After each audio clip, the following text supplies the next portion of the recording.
കേരളത്തിലെ CPM നേതൃത്വം അതിബുദ്ധി കാണിക്കുകയാണ്. ഇപ്പോഴവർ നടത്തുന്ന ഈ ഇറങ്ങിക്കളിയുണ്ടല്ലോ, അതിൻ്റെ ഒന്നാന്തരം ദൃഷ്ടാന്തമാണ്. കടന്നാക്രമണമാണ് പ്രതിരോധത്തിന് പറ്റിയ ഏറ്റവും നല്ല വഴി എന്നതാണ് ഇപ്പോൾ അവരുടെ line. Offence is the best way of defence. അങ്ങനെ കളിക്കാം, അങ്ങനെ എതിരാളികളെ നിശബ്ദരാക്കാം, അങ്ങനെ പാർട്ടിയിലെ അപ്രമാദിത്വം നിലനിർത്താം. ആ ഒരു കണക്കുകൂട്ടലുള്ള കളിയാണിപ്പോൾ നടന്നുകൊണ്ടിരിക്കുന്നത്.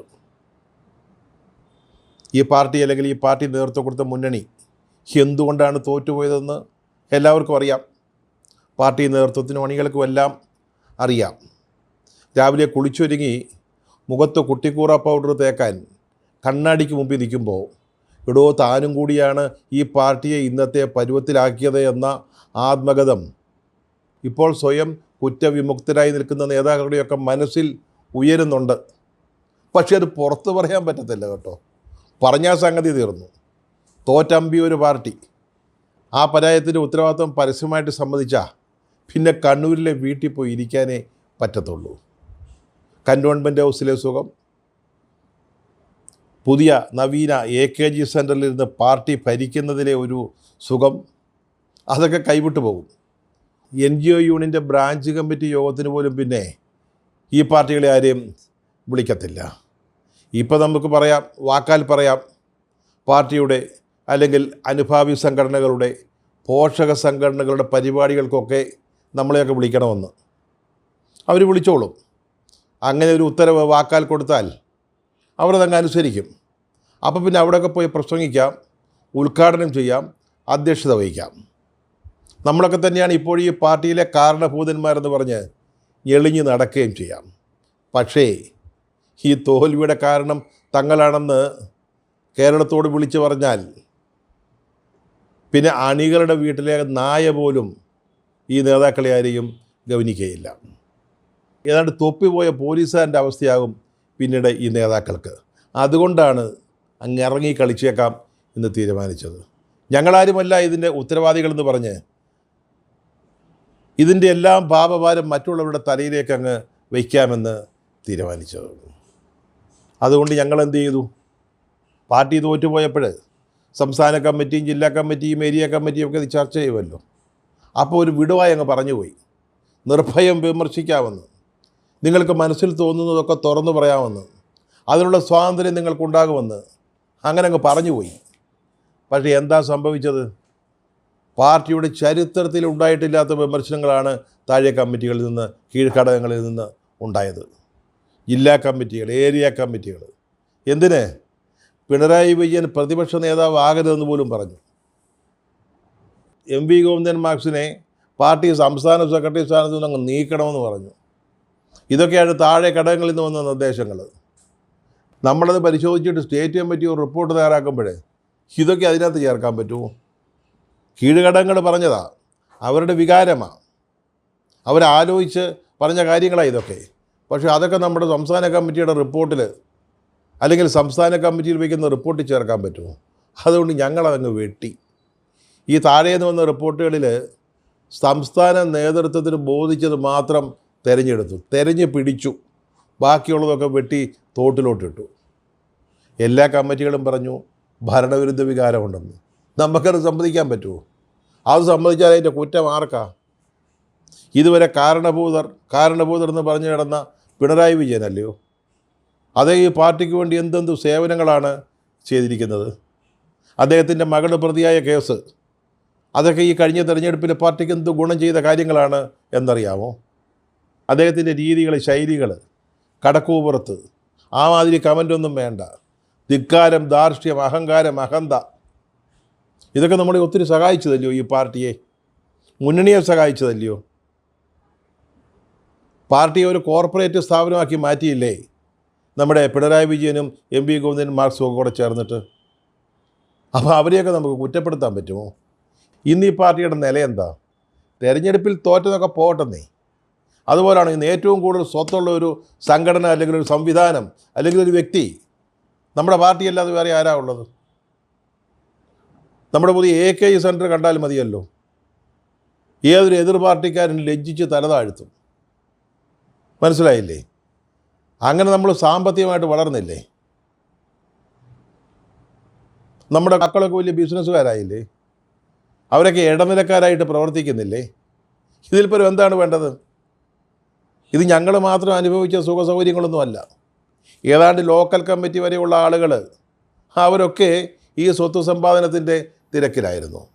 അങ്ങനെ നമ്മൾ പാർട്ടിയെ വളരെ ഭദ്രമാക്കി മാറ്റിയില്ലേ? അതിനൊക്കെ കാരണഭൂതരായ ആളുകൾ പ്രതിപക്ഷ നേതാവാൻ പാടില്ല, പാർട്ടി സംസ്ഥാന സെക്രട്ടറി സ്ഥാനത്തു നിന്ന് മാറണമെന്നൊക്കെ പറഞ്ഞാൽ ഇതാര് കേൾക്കാനാ? ഇതെന്താ വെള്ളരിങ്ങ പട്ടണമാണോ? നമ്മുടെ അടുത്ത് കൊട്ടയിലിട്ടു. ഭരണവിരുദ്ധ വികാരം എന്ന് പറയുന്ന ഒരു സംഭവം അത് കേരളത്തിൽ കഴിഞ്ഞ 10 വർഷമായിട്ടില്ലെന്ന് നമ്മൾ വ്യാഖ്യാനിച്ചു. ഇപ്പോൾ എന്താ സംഭവിച്ചിരിക്കുന്നത്? എല്ലാറ്റിൻ്റെയും കുറ്റക്കാർ പാർട്ടിയാണ്. പാർട്ടിക്ക് സംഭവിച്ച വീഴ്ചകളാണ്. ഈ പാർട്ടിക്ക് വീഴ്ച സംഭവിച്ചു എന്ന് പറഞ്ഞാൽ അത് ഈ പാർട്ടി നേതാക്കൾക്കുണ്ടായ വീഴ്ചകളല്ലേ? അല്ലെന്നേ, അത് പാർട്ടിയുടെ അക്കൗണ്ടിലാണ് ഇതെല്ലാം പെടുത്തിയിരിക്കുന്നത്. 35 സീറ്റിലേക്ക് LDFനെ താഴ്ത്തിക്കൊണ്ടുവന്ന ഈ ഭരണ മികവിന്, ഈ പാർട്ടിയുടെ സംഘടനാ മികവിന്, അതിനെല്ലാം ഉത്തരവാദിത്വം നമ്മൾ പാർട്ടിയുടെ അക്കൗണ്ടിലോട്ട് വെച്ചിരിക്കുക. ഈ പാർട്ടിയെ പിന്നെ ആരാ ന്യായീകരിക്കുക, പ്രതിരോധിക്കുക, ഡിഫെൻഡ് ചെയ്യുക? അതിന് ബാധ്യതയുള്ള നേതാക്കൾ തന്നെയാണ് എല്ലാ കുറ്റങ്ങളും പാർട്ടിയുടെ തലയിൽ വച്ചു കെട്ടിയിരിക്കുന്നത്. ഈ വിധത്തിൽ ഇപ്പോൾ തയ്യാറാക്കിയിരിക്കുന്ന റിപ്പോർട്ട് പാർട്ടി നേതാക്കളെ ഒഴിവാക്കി, തെറ്റുകൾക്കും വീഴ്ചകൾക്കും ഉത്തരവാദികളായവരെ ഒഴിവാക്കി നിർത്തിക്കൊണ്ട് പാർട്ടിയെ മാത്രം കുറ്റപ്പെടുത്തുന്ന ഈ റിപ്പോർട്ട് ആത്യന്തികമായിട്ട് ആരെയാണ് ദുർബലരാക്കുക? പാർട്ടിയെ തന്നെയാണ്. ആ പാർട്ടിയെ ന്യായീകരിക്കാൻ ഇന്ന് ആളില്ലാത്ത അവസ്ഥയാണ്. പിന്നെ കുറേ കുറ്റങ്ങൾ ജില്ലാ കമ്മിറ്റികളുടെ തലയിലോട്ട് വെച്ചു. പയ്യന്നൂരിലും തളിപ്പറമ്പിലുമൊക്കെ സ്ഥാനാർത്ഥികളെ നിശ്ചയിച്ചത് തെറ്റിപ്പോയെന്ന്. തളിപ്പറമ്പിൽ പാർട്ടി സംസ്ഥാന സെക്രട്ടറിയുടെ ഭാര്യ ശ്യാമളയെ സ്ഥാനാർത്ഥിയാക്കി. ആരാക്കിയത്? പാർട്ടി സംസ്ഥാന സെക്രട്ടറിയോ പിണറായി വിജയനോ ഒന്നും അറിഞ്ഞിട്ടില്ല. അത് ജില്ലാ കമ്മിറ്റിയാണ്. അതിൻ്റെ കുറ്റം അവർക്കാണ്. ആ സ്ഥാനാർത്ഥിത്വം അംഗീകരിച്ച സംസ്ഥാന കമ്മിറ്റിക്കും കുഴപ്പമുണ്ട്, കുറ്റമുണ്ട്. പക്ഷേ ജില്ലാ കമ്മിറ്റി പറയുന്നത് ഞങ്ങളാരും ശ്യാമളയെ സ്ഥാനാർത്ഥിയാക്കിയിട്ടില്ല. തളിപ്പറമ്പിൽ ശ്യാമളയ്ക്കെതിരെ മത്സരിച്ചു ജയിച്ച TK ഗോവിന്ദൻ, UDFൻ്റെ സഹായത്തോടെ ജയിച്ച ആൾ, ഇന്നലെ പത്രസമ്മേളനം നടത്തി പറയുന്നു, ഈ ശ്യാമളയെ സ്ഥാനാർത്ഥിയാക്കി നിശ്ചയിച്ചു എന്ന് പറയുന്ന യോഗത്തിൽ അധ്യക്ഷത വഹിച്ച ഞാനാണ്. TK ഗോവിന്ദൻ എന്ന ഞാനായിരുന്നു അധ്യക്ഷൻ. ആ യോഗത്തിൽ ശ്യാമളയെ ആരും സ്ഥാനാർത്ഥിയാക്കി തീരുമാനിച്ചിട്ടില്ല. പിന്നെ ആരാ തീരുമാനിച്ചത്? പിന്നെ വെള്ളാപ്പള്ളി നടേശൻ്റെ തലയിൽ കുറേ കുറ്റങ്ങൾ ചാർത്തി വെച്ചു. വെള്ളാപ്പള്ളി നടേശനെ പൊക്കിക്കൊണ്ട് നടന്നത് ശരിയായില്ല എന്ന് പറഞ്ഞു. ആരാ പൊക്കിക്കൊണ്ട് നടന്നത്? ആരുടെ 1-ാം നമ്പർ സ്റ്റേറ്റ് കാറിലാണ് അദ്ദേഹം അയ്യപ്പ സംഗമത്തിന് പമ്പയിൽ വന്നിറങ്ങിയത്? ആരാ? പറയണ്ടേ? അതിന് ഉത്തരം ജനങ്ങളോട് പറയണ്ടേ? അണികളോട്, അനുഭാവികളോട്, പ്രവർത്തകരോട് പറയണ്ടേ? പിന്നെ ശബരിമല കേസ് വന്നപ്പോൾ പത്മകുമാർ അടക്കമുള്ളവർക്കെതിരായിട്ട് നടപടികൾ വൈകിപ്പോയെന്ന്. അന്ന് ഇവിടുത്തെ മാധ്യമങ്ങൾ, പാർട്ടിയെ വിമർശിക്കുന്നവർ, പാർട്ടിയെ സ്നേഹിക്കുന്നവർ എല്ലാവരും ഒന്നിച്ച് ഒരേ സ്വരത്തിൽ പറഞ്ഞാൽ എന്തുകൊണ്ട് നിങ്ങൾ ഇവർക്കെതിരെ നടപടിയെടുക്കുന്നില്ല എന്ന്. പത്മകുമാറിനെതിരെ പാർട്ടിയുടെ ജില്ലാ സെക്രട്ടേറിയറ്റ് അംഗമാണ്, മുൻ MLA ആണ്. അദ്ദേഹം പ്രതിയായി ജയിലിൽ കിടന്നു. എത്രയോ ദിവസം, 90 ദിവസത്തിലേറെ ജയിലിൽ കിടന്നു ജാമ്യം കിട്ടാതെ. പക്ഷേ അദ്ദേഹത്തെ സംരക്ഷിച്ചു ഈ പാർട്ടി. ആരാ സംരക്ഷിച്ചത്? ആരാ? ജില്ലാ കമ്മിറ്റിയാണോ? അല്ലല്ലോ, പാർട്ടിയുടെ സംസ്ഥാന നേതൃത്വമല്ലേ. യോഗി ആദിത്യനാഥിൻ്റെ സന്ദേശം വായിച്ചു. ആരാ കുറ്റക്കാർ? എങ്ങനെയാണത് സംഘാടകരുടെ പക്കൽ ആ ഒരു സന്ദേശം എത്തുന്നത്? ചോദിക്കാതെ ആരെങ്കിലും തരുമോ? അതോ ലക്നൌവിൽ നിന്ന് ഒരു വിമാനം കയറി ബാംഗ്ലൂരിലോ മദ്രാസിലോ ഇറങ്ങി അവിടുന്ന് മറ്റൊരു വിമാനത്തെ തിരുവനന്തപുരത്ത് എത്തിയതാണോ ഈ കത്ത്? അല്ലല്ലോ, ചോദിച്ചിട്ട് വാങ്ങിച്ചതല്ലയോ. ആരാ ഉത്തരവാദി? ആരായിരുന്നു അന്നത്തെ ദേവസ്വം മന്ത്രി? ആരാണ് ഈ സംഗമം നടത്തിയതിൻ്റെ ചുമതലക്കാരൻ? അതെങ്ങനെ പാർട്ടിയുടെ തലയിൽ വരുന്നത് ഇതിൻ്റെ കുറ്റം? പാർട്ടിയെ സംരക്ഷിക്കാൻ, പാർട്ടിയെ ഡിഫെൻഡ് ചെയ്യാൻ, പ്രതിരോധിക്കാൻ ആരുമില്ല. എല്ലാവരും, നേതാക്കളെല്ലാം സ്വയം കുറ്റവിമുക്തരായിക്കൊണ്ടിരിക്കുക. ഇറങ്ങിക്കളിക്കുകയെന്ന്. സ്വന്തം തെറ്റുകുറ്റങ്ങൾ മറച്ചു വെച്ചുകൊണ്ട് ഫോർവേഡ് കളിക്കുക ഇപ്പോൾ പാർട്ടി. എം.വി. ഗോവിന്ദൻ മാഷും പിണറായി വിജയനൊക്കെ അതായിപ്പോൾ ചെയ്തുകൊണ്ടിരിക്കുന്നത്. ഇന്നലെ ടി.കെ. ഗോവിന്ദനും വി. കുഞ്ഞികൃഷ്ണനും ഒരു പത്രസമ്മേളനം നടത്തി. തളിപ്പറമ്പിലെയും പയ്യന്നൂരിലെയും എം.എൽ.എമാർ വിമതരായിട്ട് ജയിച്ചു വന്നവർ. അതിൽ തെരഞ്ഞെടുപ്പ് പരാജയം സംബന്ധിച്ച സംസ്ഥാന കമ്മിറ്റിയുടെ റിപ്പോർട്ടിനെ പറ്റി പറഞ്ഞപ്പോൾ നമ്മുടെ കുഞ്ഞികൃഷ്ണൻ അങ്ങ് പൊട്ടിച്ചിരിച്ചു പോയി. അതിന്ന് പത്രങ്ങളിലൊക്കെ വന്നിട്ടുണ്ട് ആ ഒരു ചിത്രം. കുഞ്ഞികൃഷ്ണൻ ലഹരി ചിരിച്ചു പോകും. ഒരു കൊച്ചുകുട്ടി പോലും ചിരിച്ചു പോകും ഇതൊരു റിപ്പോർട്ട് വായിച്ചാൽ. 99 സീറ്റ് ഉണ്ടായിരുന്ന മുന്നണി ഇപ്പോൾ 35 നിൽക്കുക. അത് എന്തുകൊണ്ടാണ് സംഭവിച്ചത്? പാർട്ടിക്ക് പറ്റിയ വീഴ്ച. പാർട്ടി നേതാക്കൾക്ക് കുഴപ്പമില്ല, ജില്ലാ കമ്മിറ്റിക്ക് കുഴപ്പം. ഇത് വായിച്ചാൽ ആരാ ചിരിക്കാത്തത്? ചിരിച്ച് മണ്ണ് കപ്പിപ്പോവും. കുഞ്ഞികൃഷ്ണൻ ഒരു മനുഷ്യനാണല്ലോ. കുറേ കാലം പാർട്ടിക്ക് വേണ്ടി സിന്ദാബാദ് വിളിക്കുകയും ചുവരെഴുതുകയൊക്കെ ചെയ്ത ഒരാളാണ്. പക്ഷേ ഈ പോഴത്തം കണ്ട് ആരാ ചിരിക്കാത്തതെന്ന് ചിരിച്ചുപോയി. പക്ഷെ അങ്ങനെ ചിരിക്കുകയൊന്നും വേണ്ട. ഇതൊരു 1-ാം നമ്പർ കളിയാണ് കേട്ടോ. ഇത് വളരെ ബോധപൂർവം നടത്തുന്ന ഒരു കളിയാണ്, ഒരു ശ്രമമാണ്. വിപതി ധൈര്യത്തിൻ്റെ ഭാഗം എന്നൊക്കെ വേണമെങ്കിൽ നമുക്ക് പറയാം. ഒന്ന് ശ്രമിച്ചു നോക്കുക, ഞങ്ങൾക്കിതിൽ ഉത്തരവാദിത്വമില്ല എന്നൊന്ന് വരുത്തി തീർക്കാൻ വേണ്ടി. തൽക്കാലം പാർട്ടിയും പാർട്ടി സംവിധാനങ്ങളും കമ്മിറ്റികളും ഒക്കെ ഞങ്ങളുടെ കൈവശമാണല്ലോ. ഞങ്ങൾ പറയുന്നതല്ലാതെ മറ്റെന്താണ് സംസ്ഥാന കമ്മിറ്റിയിൽ നടക്കുക? അപ്പോൾ ഞങ്ങളങ്ങ് പറയുകയാണ് ഞങ്ങളാ ശരിയെന്ന്. കോഴിക്കോട്ട് കൊണ്ട് ആണ്ടി എന്ന് പറയുന്നൊരു ഫുട്ബോൾ കളിക്കാരനുണ്ടായിരുന്നു. അതിനെപ്പറ്റി നേരത്തെ ചില വീഡിയോകളിലൊക്കെ പരാമർശിച്ചിട്ടുണ്ട്. ആണ്ടി പറയും എൻ്റെ പാസ്സാണ് ഏറ്റവും നല്ല പാസ്സെന്ന്. ആണ്ടിയാണ് പറയുന്നത്.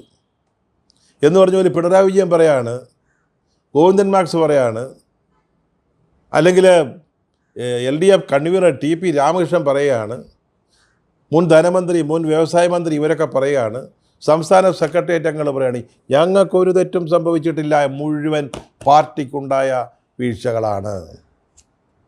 പറഞ്ഞല്ലോ, ഈ ഫോർവേഡ് കളിക്കുന്നത് വളരെ ബോധപൂർവമാണെന്ന്.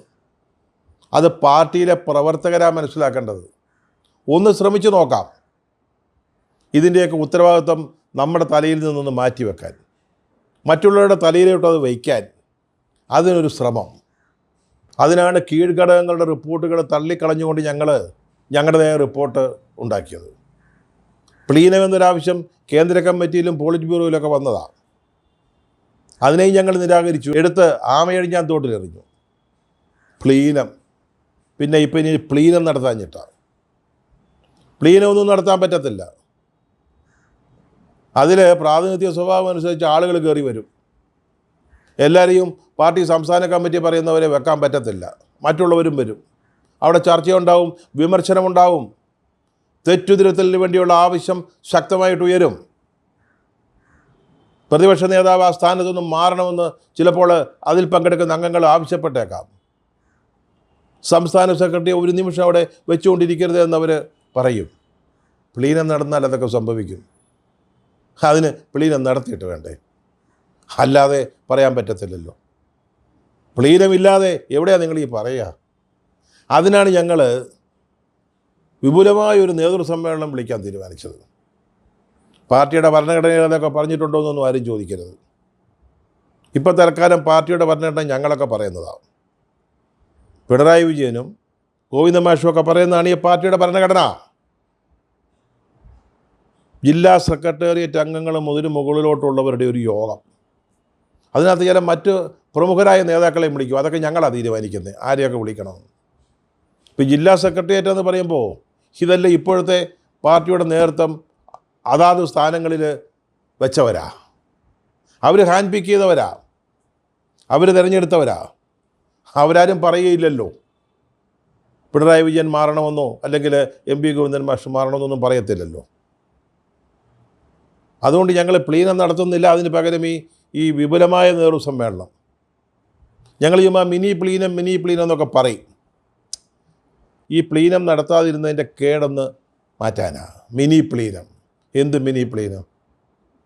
ഇതാണ് ഞങ്ങൾ പറഞ്ഞ കയറി കളിക്കുന്ന ഫോർവേഡ് കളിക്കുന്ന രീതി. സമയം കിട്ടുക എന്നൊരു തന്ത്രം കൂടെ ഇതിൻ്റെ പിന്നിലുണ്ട്. നമുക്ക് നമ്മുടെ യുദ്ധതന്ത്രങ്ങളൊന്ന് ആലോചിച്ച് ആവിഷ്കരിച്ച് നടപ്പാക്കുന്നതിനുള്ള ഒരു സമയം. അപ്പോഴത്തേക്ക് ഈ അണികളുണ്ടല്ലോ, അല്ലെങ്കിൽ യഥാർത്ഥ പ്രവർത്തകർ, യഥാർത്ഥ കമ്മ്യൂണിസ്റ്റുകാർ ഈ തെരഞ്ഞെടുപ്പിൻ്റെ പരാജയത്തിൽ മനസ്സു നൊന്ത് നീറി നിരാശരായി ആശങ്കപ്പെട്ട് പാർട്ടിയുടെ ഭാവിയെപ്പറ്റി ഭയത്തോടെ കാണുന്ന കുറേ പ്രവർത്തകരുണ്ട്, അണികളുണ്ട്. അവരെ നമുക്ക് ഒന്ന് ശാന്തരാക്കണം, അവരൊന്ന് തണുക്കട്ടെന്നേ. എന്നിട്ട് മതി അടുത്ത ചർച്ചകളും കാര്യങ്ങളും തെറ്റുതിരുത്തലും ഒക്കെ. അല്ലെങ്കിൽ തന്നെ ഏത് തെറ്റാ തിരുത്തുന്നത്? ഞങ്ങൾക്കാർക്കും തെറ്റുപറ്റിയില്ലല്ലോ, പിന്നെ എന്ത് തിരുത്താനാ? പാർട്ടിയുടെ തെറ്റ് അതാരാ തിരുത്തുന്നേ? ഈ തെറ്റിന് ഉത്തരവാദികൾ തന്നെയാണ് ഈ പാർട്ടിയുടെ തെറ്റിന് കാരണഭൂതർ. അപ്പോൾ ആരെയാ തിരുത്തുക? അതൊക്കെ അവിടെ നിൽക്കട്ടെന്നേ. ഞങ്ങൾ കുറേ സമയം എടുക്കട്ടെ, അതുവരെ ഞങ്ങളൊന്ന് കയറി കളിക്കട്ടെ, മറ്റുള്ളവരെ ഒന്ന് കുറ്റപ്പെടുത്തി ഞങ്ങളൊന്ന് സ്വയം കുറ്റവിമുക്തരാവട്ടെ. അതാണ് തന്ത്രം. അതുകൊണ്ട് ചിരിച്ചു കളയാവുന്ന ഒരു കേസ് അല്ലിയത്. കുഞ്ഞികൃഷ്ണന് ചിരിക്കാം, പുള്ളിക്കാരൻ പാർട്ടിയും വിട്ട് പുറത്ത് വന്ന് MLA ആയി. പുള്ളിക്ക് ചില കാര്യങ്ങൾ തെളിയിക്കാനുള്ളത് തെളിയിച്ചു. ഇനി ചിരിക്കാം, പക്ഷെ ചിരിക്കാനാവതില്ലാത്ത കുറേ മനുഷ്യർ ആ പാർട്ടിയിലുണ്ട്. അവർക്കിതൊന്നും കണ്ടിട്ട് ചിരിയൊന്നും വരുന്നില്ല. ഈ കയറി കളിക്കുന്ന ശൈലി ഉണ്ടല്ലോ, ഫോർവേഡ് കളിക്കുന്ന രീതി, അതിന് ചില പോരായ്മകളൊക്കെ ഉണ്ട്, കൊച്ചു കൊച്ചു ദൗർബല്യങ്ങൾ. കാരണം പിണറായിയും ഗോവിന്ദൻ മാർക്സും ഒക്കെ ഇങ്ങനെ കയറി കളിക്കുമ്പോഴേ, മറ്റുള്ളവരുടെ ഗോൾ പോസ്റ്റിലെ ഗോൾ നിറയ്ക്കാൻ ശ്രമിക്കുമ്പോഴേ സ്വന്തം ഗോൾ പോസ്റ്റ് ഒഴിഞ്ഞു കിടക്കുകയാണെന്നുള്ള കാര്യം മറക്കരുത്.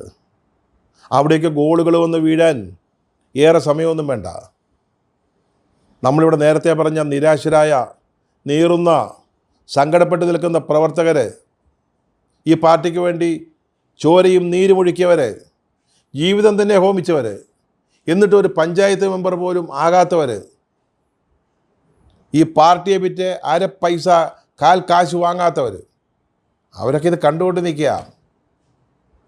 എപ്പോഴാണ് സ്വന്തം ഗോൾ പോസ്റ്റിലേക്ക് ഗോളുകൾ വന്ന് വീഴുക എന്നുള്ളത് ഇപ്പോൾ ഗോവിന്ദൻ മാർക്സും കൂട്ടണമെന്നും മനസ്സിലാവുകയില്ല.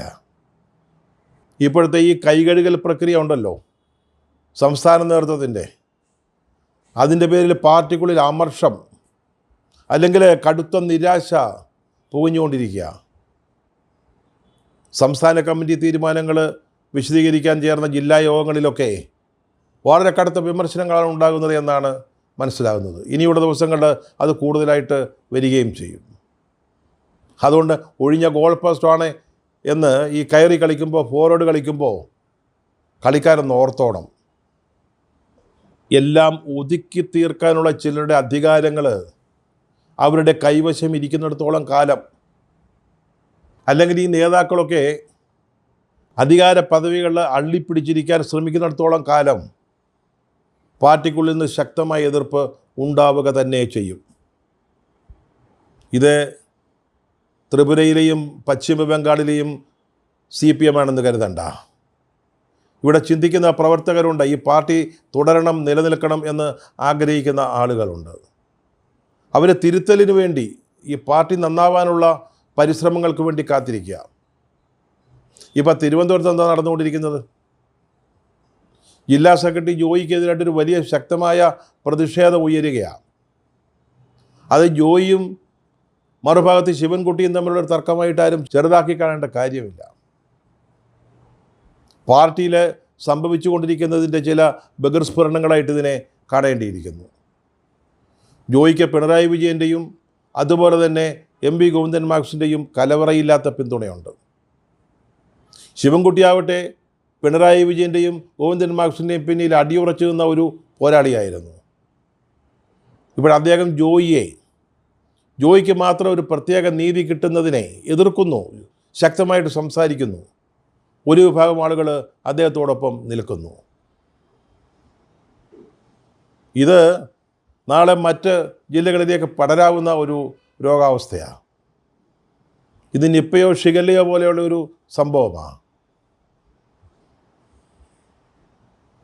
പയ്യന്നൂരിലെ രക്തസാക്ഷി ഫണ്ടുമായി ബന്ധപ്പെട്ട വിവാദത്തിലാണ് ഈ പാർട്ടിക്കുള്ളിൽ ഒരു ആന്തരിക കലാപം അലയടിച്ച് ഉയർന്നത്.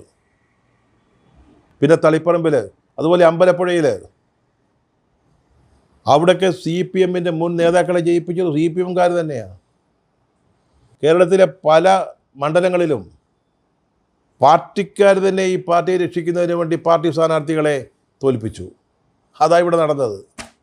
അല്ലാതെ 30 സീറ്റിൽ BJP-യും കോൺഗ്രസും തമ്മിൽ ഡീലുണ്ടാക്കിയിട്ടൊന്നുമല്ല. അതൊക്കെ നമുക്കൊരു ഓളത്തിന് പറയാം, റിപ്പോർട്ട് വേണേൽ എഴുതി ചേർക്കാം, മാപ്പറോട് ചോദിക്കുമ്പോൾ പറയാം. അതിനപ്പുറത്താണ് കാര്യങ്ങൾ. തെരഞ്ഞെടുപ്പിന് മുമ്പ്, പാർട്ടി തോറ്റമ്പുന്നതിന് മുമ്പ് പയ്യന്നൂരിലും തളിപ്പറമ്പിലും അമ്പലപ്പുഴയിലും ഇതുപോലുള്ള കലാപങ്ങൾ ഉണ്ടാവുമെങ്കിൽ, പാർട്ടി അധികരിച്ചവിടെ മുതിർന്ന നേതാക്കൾ സ്ഥാനാർത്ഥികളായി വന്നുവെങ്കിൽ, അവരൊക്കെ വിജയിച്ചുവെങ്കിൽ, ഈ പാർട്ടി നേതൃത്വത്തിൻ്റെ സ്വാധീനം പാർട്ടിക്കുള്ളിൽ ഓരോ ദിവസവും കുറഞ്ഞുകൊണ്ടിരിക്കുമ്പോൾ ഇതിനേക്കാൾ വലിയ കലാപങ്ങൾ ഈ പാർട്ടിയിൽ സംഭവിക്കാനെല്ലാം സാധ്യതയുണ്ട്. തിരുത്തില്ല എന്ന് പറഞ്ഞവർ പത്തനംതിട്ടയിൽ ഇപ്പോൾ പത്മകുമാറിനെതിരെ നടപടിയെടുക്കാൻ നിർബന്ധിതരായിരിക്കുക. ഇതുവരെ അനങ്ങാതിരിക്കുകയായിരുന്നു തെരഞ്ഞെടുപ്പ് നടക്കുന്നത് വരെ. ഇപ്പോൾ പത്മകുമാറിനെ പുറത്താക്കുമെന്നാണ് വാർത്തകളിൽ കാണുന്നത്. ഇത് പത്തനംതിട്ടയിലോ അല്ലെങ്കിൽ കണ്ണൂർ ജില്ലയിലോ മാത്രം ഒതുങ്ങുന്ന കാര്യമല്ല. പാർട്ടിയെ സ്നേഹിക്കുന്നവർ ചിലപ്പോൾ ഉയർത്തെഴുന്നേൽക്കും. അങ്ങനെ ഒരു ഉയർത്തെഴുന്നേൽപ്പ് ഉണ്ടാകുന്നില്ലെങ്കിൽ ഈ പാർട്ടി ചിലരെ വീണ്ടും കൈപ്പിടിയിൽ ഒതുക്കി വയ്ക്കാനാണ് ഭാവമെങ്കിൽ ഈ സംഘടനാ സംവിധാനം കത്തി അമരും. ഇവിടുത്തെ പ്രശ്നം എന്ന് പറയുന്നത് ഈ പാർട്ടിയെ രക്ഷിക്കുന്നതിന്, തിരുത്തുന്നതിന് അതിന് നേതാക്കൾക്ക് ആഗ്രഹമില്ല, താല്പര്യമില്ല എന്നുള്ളതാണ്. പക്ഷേ മറിച്ച് ചിന്തിക്കുന്ന, ഈ പാർട്ടി തെറ്റുകൾ തിരുത്തി പഴയ ശക്തിയോട് തിരിച്ചു വരണമെന്ന് ആഗ്രഹിക്കുന്ന നിരവധി ആളുകൾ, പ്രവർത്തകർ, ഇടനില നേതാക്കളൊക്കെ ഈ പാർട്ടിയിലുണ്ട്. അവരുടെ കയ്യിലാണ് ഇനി ഈ പാർട്ടിയുടെ ഭാവി.